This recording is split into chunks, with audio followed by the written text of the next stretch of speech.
It's opening day for a lot of Major League Baseball teams.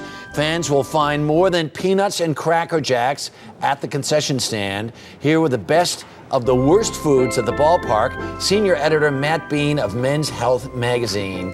And even though he is a Cubs fan, go Cubs. We're going to go ahead and do go this Cubs. segment. What is it? I got to say. All right, let's take it from the top.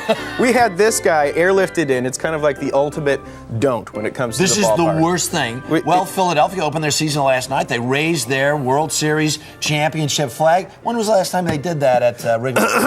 Anyway, so the Schmitter, we actually had to lift it in through the ceiling. 900 calories, 51 grams of fat. You're not going to reach for the Schmitter if you are looking for a way to lose pounds, all right? So, but the great thing about the Phillies ballpark is they also have good vegetarian options. We've got some mock Philly cheesesteaks. We've got some black bean burgers that are a lot better for you. This is not real Philly cheese?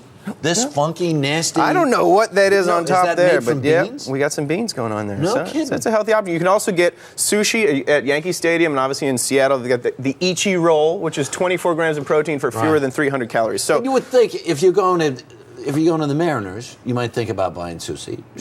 Would you get sushi at Yankee Stadium? I would, just because they probably do a lot of volume, so there's good turnover. It's not sitting around.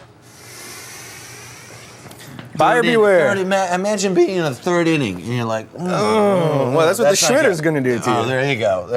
So, all right. Moving on. Okay, so here we're going to do a little choose which is worst. That's right. The lesser of two evils. You got your classic Cracker Jack, which is great, especially when you get down to the bottom where the peanuts are. Yep. And then you've got your giant pretzel slathered with in what? Quote-unquote cheese. And that's what's so interesting about what they call cheese. We couldn't even really count the ingredients in their cheese. So it's probably a good idea to stay away from that. Not to mention the fact that there's 593 calories in that nacho cheese-covered pretzel, which is the equivalent of climbing 37 flights of stairs versus just 360 calories and a really, really horrible prize these days in the Cracker Jacks, if you've noticed. It's a little substandard, but, it's still there. You still like to open it up there. So that's a better option for a snack. That's a better option. Now, here's a very important question. That's right. We have your diet soda. Now, this is just a regular soda. Oh, that's a regular soda. That's right. Okay. You have a regular soda and a beer. Which is the lesser of two evils? Well, in this case, we're saying as long as you're of drinking age and you're doing it in moderation, a lot of stipulations there, the beer is the better option because it has fewer calories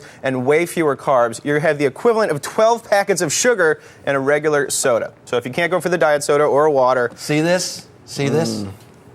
Fewer calories. Fewer calories. And it's loaded with heart-healthy polyphenols, something you cannot say about soda. Really? That's right. Polyphenols? Polyphenols. Do you know what they do? Polyphenols are heart healthy. They sort of scrub out. Nice. All right. Battle antioxidants.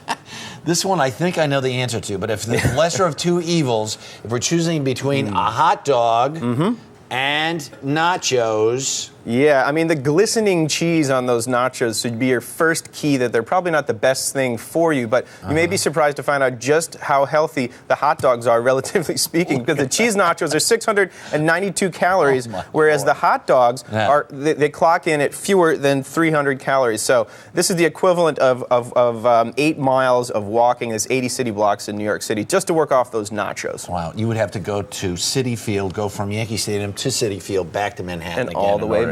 Yeah, That's right. Matt Bean, well done. Good luck to the Cubs. Come on, it's our year.